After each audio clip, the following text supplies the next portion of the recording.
Bonjour Nicolas. Bonjour Amélie. Alors, plutôt thé ou café? Plutôt café, corsé. Corsé. Alors, recruter dans l'IT, easy ou pas easy? Alors ça peut être easy, mais faut pas se leurrer, c'est vraiment galère en fait en général. Ah, et toi, comment tu fais au fait pour recruter chez Bivopper?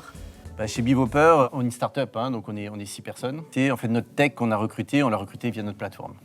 C'est une plateforme qui permet de connecter les développeurs IT avec les sociétés. Donc c'est vrai que pour trouver des profils, le plus facile c'est quand tu as ton réseau. Pour trouver les CV, au fait, tu fais comment?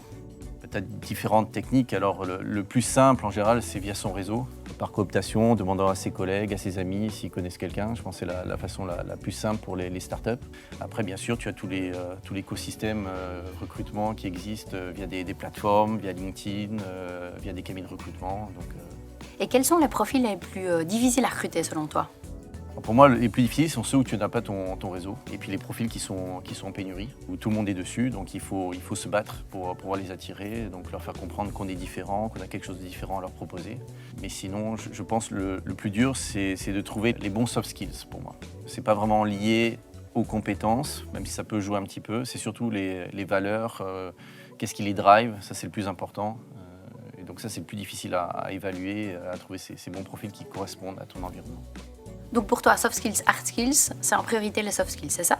On ne peut pas faire l'un sans l'autre, mais la priorité, je le mettrais plutôt sur le soft skills. Je suis convaincu que le soft skills, c'est quelque chose qu'on peut difficilement faire évoluer. C'est quelque chose qu'on a ou qu'on n'a pas. Le hard skills, c'est quelque chose sur lequel on peut former, donc il y a plus de flexibilité sur cet aspect-là. Et tu as des conseils en fait pour évaluer les soft skills? Nous, ce qu'on a mis en place, c'est qu'on a fait, lorsqu'on recrute des profils, c'est de regarder quels sont les critères clés pour nous, que ce soit hard skills ou soft skills. Et donc on est plusieurs à les interviewer et chacun a une responsabilité pour voir un petit peu par rapport à telle compétence, comment évaluer. Et on fait un compte rendu à la fin pour voir si on est tous alignés sur le profil. Ok, et donc vous avez vraiment une liste au fait objective et vous répartissez les tâches pour voir vraiment... Au début on le faisait beaucoup au feeling et on s'est rendu compte que ça ne marche pas top, parce qu'on le fait vraiment au feeling. Ce qui est important c'est d'évaluer déjà quels sont les critères clés qui sont importants pour nous et de voir comment on peut les évaluer. Donc chaque société est différente.